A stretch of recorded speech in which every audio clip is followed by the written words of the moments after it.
Hello and welcome back to my YouTube channel. Hope are all doing well. तो देखो, आज हम GS के कुछ क्वेश्चंस को यहाँ पर डिस्कस करेंगे जी। अब जीएस से मतलब क्या है? जीएस से मतलब है जनरल स्टडीज़, यानी कि हम यहाँ पर कुछ मिक्स क्वेश्चंस को डिस्कस करेंगे। बेसिकली आज हम यहाँ पर हिस्ट्री और कुछ हिमाचल के क्वेश्चंस को डिस्कस करेंगे। इससे पहले हम पार्ट 34 यानी कि 34 वीडियोज़ ऑलरेडी डिस्कस कर चुके हैं, जिनमें हमने सिर्फ और सिर्फ जीएस के क्वेश्चंस को डिस्कस करके रखा हुआ है।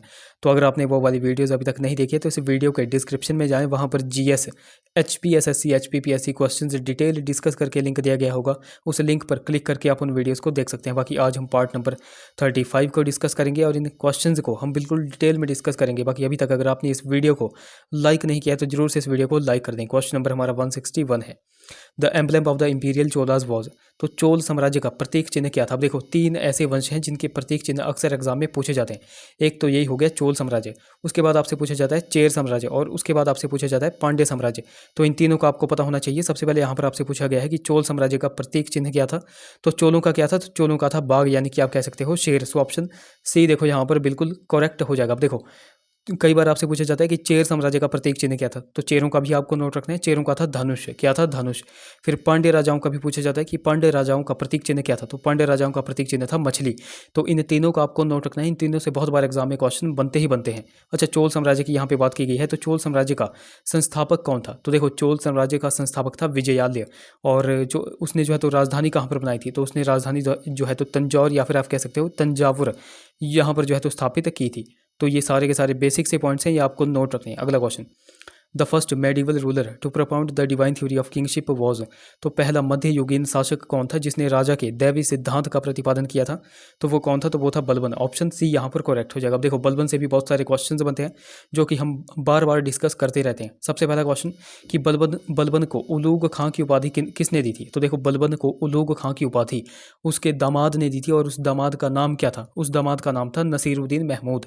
तो ये आपको नाम बिल्कुल नोट रखने हैं। फिर उसके बाद मैं आपको हर बार बताता हूँ कि नवरोज़ का त्यौहार हो गया, उसके बाद सिजदा हो गई और पैबोस प्रथा हो गई। ये सारी प्रथाएं शुरू किसने की थी? तो ये बलबन ने ही शुरू की थी। फिर बलबन के बारे में एक क्वेश्चन पूछा जा रहा है कि बलबन जो है तो कब दिल्ली की गद्दी पर बैठा था, यानी कि आपसे डेट पूछी जा रही है। तो डेट आपके लिए इंपॉर्टेंट है। 1266 ईस्वी में यह दिल्ली की गद्दी पर बैठा था। तो ये कुछ बेसिक से पॉइंट्स हैं, ये आपको यहाँ पर बिल्कुल नोट रखने हैं। अगले क्वेश्चन की बात करें। क्वेश्चन नंबर हमारा 163 है। The Vijayanagar empire was finally extinguished by the. तो विजयनगर साम्राज्य अंतिम रूप से किसके द्वारा विलुप्त कर दिया गया था? अब देखो, विजयनगर साम्राज्य अंतिम रूप से जो है तो विलुप्त कर दिया गया था मराठों के द्वारा। ऑप्शन ए देखो यहाँ पर बिल्कुल करेक्ट हो जाएगा। अब देखो, विजयनगर साम्राज्य की यहाँ पे बात की गई है। विजयनगर साम्राज्य से एक दो क्वेश्चन से पूछे जाते हैं। सबसे पहला क्वेश्चन कि इसकी स्थापना किसने की थी? हरिहर एवं बुक्का ने की थी। और कब स्थापना की थी? तो 1336 ईस्वी में इसने स्थापना की थी। फिर आपसे दूसरा क्वेश्चन पूछा जाता है कि विजयनगर साम्राज्य पर टोटल कितने वंशों ने शासन किया था? तो टोटल 4 वंशों ने शासन किया था। उन 4 वंशों के नाम आपको पता होने चाहिए। एक तो आ जाता है संगम वंश, उसके बाद आ जाता है सुलुव वंश, उसके बाद तालुव वंश, उसके बाद अराविडु वंश। ये 4 आपको नोट रखने हैं। कौन कौन से? संगम, सालुव, तुलुव और अराविडु। तो ये आपको यहाँ पर नोट रखने हैं। देखो, एक क्वेश्चन पूछा जाता है कि बाबर था मुगल वंश का संस्थापक, तो बाबर ने अपनी आत्मकथा में किस शासक को भारत का सर्वाधिक शक्तिशाली शासक बताया था? तो देखो, विजयनगर साम्राज्य का ही वह एक शासक था। उसका नाम क्या था? उसका नाम था कृष्णदेवराय। कृष्णदेवराय आपको नाम बिल्कुल नोट रखना है। और कृष्णदेवराय किस वंश का था? तो यह तुलुव वंश का एक राजा था। ये आपको नोट रखना है। अच्छा, कृष्णदेवराय के दरबार में जो है तो कौन सा यात्री आया था? ये आप नीचे कमेंट्स में बता दो। अगले क्वेश्चन की बात करें। Which of the Rajput states did not accept Akbar's suzerainty. तो निम्न किस राजपूत राज्य ने अकबर का अधिराज्य स्वीकार नहीं किया है? तो आप सभी को पता है कि मेवाड़ के राणा प्रताप। ऑप्शन ए देखो यहाँ पर बिल्कुल करेक्ट हो जाएगा। अब देखो, मेवाड़ के राणा प्रताप हो गए और अकबर हो गए। इनके बीच कौन सा युद्ध लड़ा गया था? तो इनके बीच जो है तो हल्दी घाटी का युद्ध लड़ा गया था। और कब लड़ा गया था? 1576 में लड़ा गया था। अच्छा, एक और युद्ध जो है तो अकबर ने लड़ा था, पानीपत का दूसरा युद्ध। तो पानीपत की सेकंड वॉर जो है तो कब हुई थी? 1556 में हुई थी। और किन किन के बीच में हुई थी? अकबर और हेमू के बीच में हुई थी। अब देखो, ये तो हो गई पानीपत की सेकंड वॉर, और ये हो गई हल्दी घाटी की वॉर। इन दोनों में कौन जीता था? इन दोनों में जो है तो अकबर जीता था। अब देखो, अकबर से एक और क्वेश्चन पूछा जाता है कि अकबर का वास्तविक कह लो या फिर बचपन का नाम कह लो। तो अकबर का वास्तविक या फिर बचपन का नाम क्या था? तो इसके बचपन का नाम था जलाल। तो ये भी आपको यहाँ पर बिल्कुल नोट रखना है। अगले क्वेश्चन की बात करें। बाकी अभी तक अगर आपने हमको टेलीग्राम और इंस्टाग्राम पे फॉलो नहीं किया है तो वहाँ पर जाकर फॉलो कर ले। लिंक आपको डिस्क्रिप्शन में मिल जाएगा। बाकी देखो, लिंक कई बार चलता नहीं है, तो आपको सिंपली टेलीग्राम पे जाना है और @लेट्स प्रिपेयर टू सर्च करना है। आपको हमारा चैनल मिल जाएगा। उसी प्रकार आपको इंस्टा पे जाकर के सर्च करना है। बाकी अगर आपकी कोई क्वायरी होगी तो आप मुझे इंस्टा पे मैसेज कर सकते हो, मैं रिप्लाई दे देता हूँ। अगले क्वेश्चन की बात करें। हु वर द डेरोजियोज, तो डेरोजियो कौन थे? अब देखो डेरोजियो कौन थे, तो ये अंग्रेजी शिक्षा प्राप्त बंगाली युवा थे। ऑप्शन बी यहाँ पर करेक्ट हो जाएगा। अब देखो डेरोजियो थे कौन, इनका पूरा नाम क्या था, ये भी क्वेश्चन पूछा जाता है। तो इनका पूरा नाम था हेनरी विवियन डेरोजियो। और इन्होंने स्थापना किसकी की थी? तो देखो इन्होंने यंग बंगाल आंदोलन की संस्थापना की थी। और कब की थी ये भी क्वेश्चन पूछा जाता है। तो 1828 1828 में इन्होंने यंग बंगाल आंदोलन की स्थापना की थी। ये क्वेश्चन इंपॉर्टेंट है और ये आपको यहाँ पर बिल्कुल नोट रखना है। क्वेश्चन नंबर 166 की बात करें, who established the Servants of India Society in Poona in 1905। तो सन 1905 में पूना में भारत सेवक समाज की स्थापना किसने की थी? तो ये की थी जी के गोखले यानी कि गोपाल कृष्ण गोखले ने। ऑप्शन ए यहाँ पर करेक्ट हो जाएगा। ये तो हमने बात कर ली सर्वेंट्स ऑफ इंडिया सोसाइटी की। कई बार आपसे पूछा जाता है कि रामकृष्ण मिशन की स्थापना किसने की थी? तो ये की थी स्वामी विवेकानंद ने। फिर आपसे कई बार क्वेश्चन पूछा जाता है कि जो गणपति एवं शिवाजी महोत्सव चलाए गए थे, तो गणपति एवं शिवाजी महोत्सव किन्होंने चलाए थे? ये तो ये बाल गंगाधर तिलक ने चलाए थे। ये भी आपको नोट रखना है। कई बार आपसे पूछा जाता है कि होम रूल मूवमेंट की शुरुआत किसने की थी? तो होम रूल लीग की शुरुआत की थी एनी बेसेंट ने। तो ये भी कुछ बेसिक से पॉइंट्स हैं, ये आपको यहाँ पर नोट रखने हैं। अगले क्वेश्चन की बात करें, the first Indian civil servant was, तो पहला भारतीय सिविल सेवक कौन था? तो पहला भारतीय सिविल सेवक था S N Banerjee. Option A यहाँ पर करेक्ट हो जाएगा। पूरा नाम इनका क्या है? तो पूरा नाम है इनका सुरेंद्र नाथ बनर्जी। अगले क्वेश्चन की बात करें, which one of the following was the first communal organisation. तो निम्न में से कौन सा एक पहला जो है तो सांप्रदायिक संगठन था? तो वो था मुस्लिम लीग। ऑप्शन डी यहाँ पर करेक्ट हो जाएगा। अब देखो मुस्लिम लीग से 2-3 क्वेश्चन से पूछे जाते हैं। पहला क्वेश्चन, किसकी स्थापना जो है तो कब की गई थी? तो 1906 में इसकी स्थापना की गई थी। कब की गई थी या फिर कहाँ पर की गई थी? तो बांग्लादेश की कैपिटल में इसकी स्थापना की गई थी, यानी कि बांग्लादेश की कैपिटल ढाका में इसकी स्थापना की गई थी। उसके बाद आपसे क्वेश्चन पूछा जाता है कि मुस्लिम लीग का संस्थापक कौन था? तो एक नाम आपको नोट रखना है, सलीमुल्लाह खां। सलीमुल्लाह खां ने इसकी स्थापना की थी। और सहायक कौन कौन थे? तो सलीमुल्लाह खां आप कह सकते हो, आगा खां आप कह सकते हो, और मोहम्मद अली जिन्ना आप कह सकते हो। तो इन तीनों ने इन मुस्लिम लीग की स्थापना की थी। बेसिकली आपको नाम नोट रखना है सलीमुल्लाह खां का। अगले क्वेश्चन की बात करें, the largest delta of the world is the, तो विश्व का सबसे बड़ा डेल्टा कौन सा है? तो वो है Ganga Brahmaputra delta. Option A यहाँ पर करेक्ट हो जाएगा। अगले क्वेश्चन की बात करें, क्वेश्चन नंबर हमारा 151 है जो कि हिमाचल से रिलेटेड है। Which among the following districts of Himachal Pradesh has list area under fruit cultivation. तो निम्न में से हिमाचल प्रदेश का कौन सा जिला ऐसा है जहां फल उद्यान का कम से कम क्षेत्र है, यानी कि कम क्षेत्र है? तो कम क्षेत्र कहाँ पर है? तो वो है लाहौल स्पीति में। ऑप्शन ए यहाँ पर करेक्ट हो जाएगा। अब देखो लाहौल स्पीति की यहाँ पे बात की गई है। कई बार आपसे क्वेश्चन पूछा जाता है कि लाहौल को कुल्लू से कौन सा दर्रा जोड़ता है? तो लाहौल को कुल्लू से कौन सा दर्रा जोड़ता है? तो वो रोहतांग दर्रा जोड़ता है। ये आपको पॉइंट बिल्कुल यहाँ से नोट रखना है। कई बार आपसे क्वेश्चन पूछा जाता है कि हाप्स की फसल कहाँ पर की जाती है? तो देखो पूरे के पूरे हिमाचल प्रदेश में हाप्स की फसल इकलौते जो है तो लाहौल स्पीति में की जाती है। ये आपको यहाँ पर पॉइंट बिल्कुल नोट रखना है। कई बार आपसे क्वेश्चन पूछा जाता है कि गोंदला किला कहाँ पर है? तो गोंदला किला कहाँ पर है? तो वो है लाहौल स्पीति में। अच्छा, गोंदला किले का निर्माण जो है तो किसने किया था, यानी कि इसको किसने बनवाया था?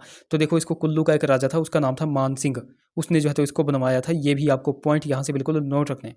मृकुला देवी मंदिर कहाँ पर है? तो मृकुला देवी मंदिर भी लाहौल स्पीति में है।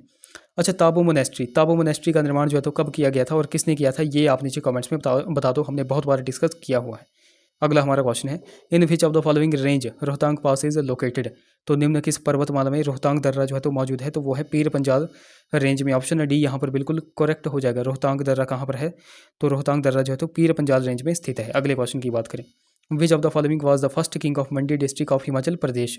तो निम्न में से कौन हिमाचल प्रदेश के मंडी जिले का प्रथम राजा था? अब देखो अगर यहाँ पर बात की गई होती मंडी रियासत की, तो मंडी रियासत की स्थापना किसने की थी? तो मंडी रियासत की स्थापना की थी बाहू सेन ने।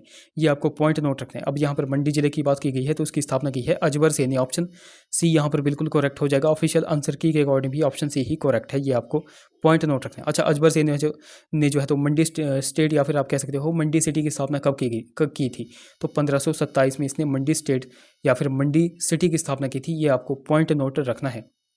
मंडी ज़िले के बारे में हम अक्सर डिस्कस करते हैं और वहाँ की झीलें इंपॉर्टेंट है। तो झीलें हम यहाँ पर देख लेते हैं कौन कौन सी वहाँ पर लेक्स हैं। तो देखो आप सभी को पता है पराशर लेक है, वहाँ पर रिवाल्सर झील है, उसके बाद कुंतभयोग झील है, कुमारवां झील है, सुखसार झील है।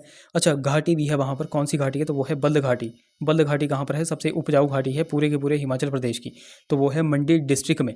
कमलागढ़ किला कहाँ पर है? तो कमलागढ़ किला भी मंडी डिस्ट्रिक्ट में है। कई बार आपसे पूछा जाता है कि मियाँ जीपू का संबंध किस रियासत से था? तो मियाँ जीपू का संबंध मंडी रियासत से था। ये भी आपको पॉइंट यहाँ पर बिल्कुल नोट रखना है।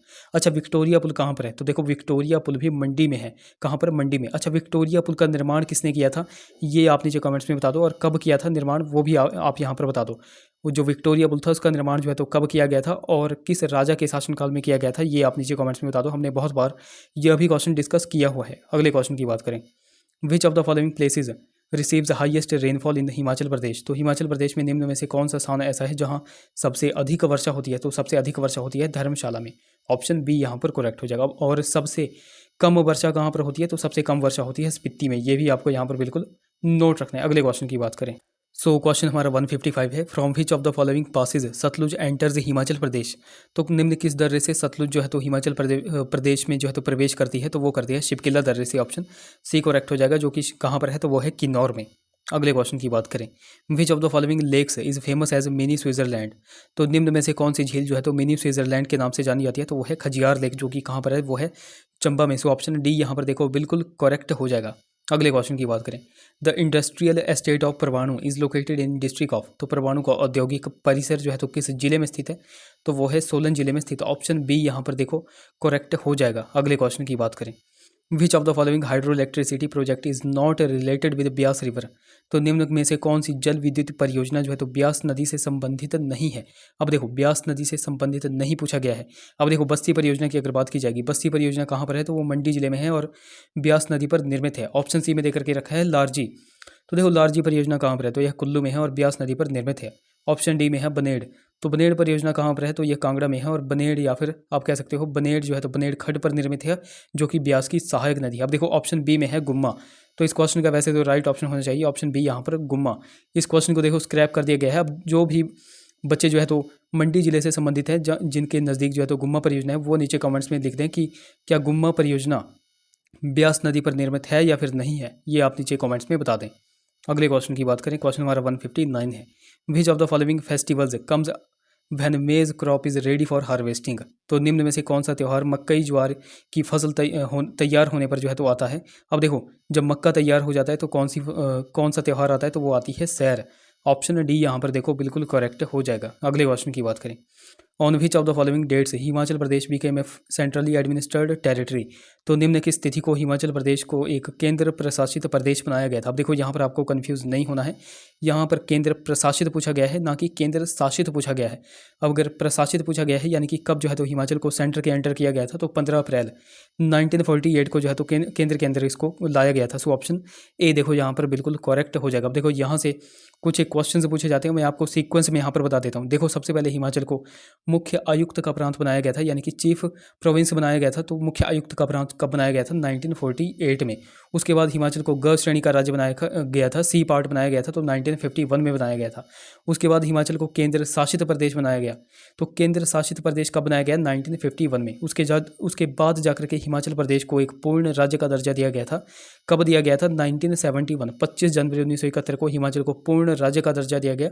और यह कितने नंबर का राज्य बना था पूरे के पूरे देश का? तो यह 18वें नंबर का राज्य बना था। तो ये कुछ बेसिक से पॉइंट्स हैं, ये आपको यहाँ पर बिल्कुल नोट रखने हैं।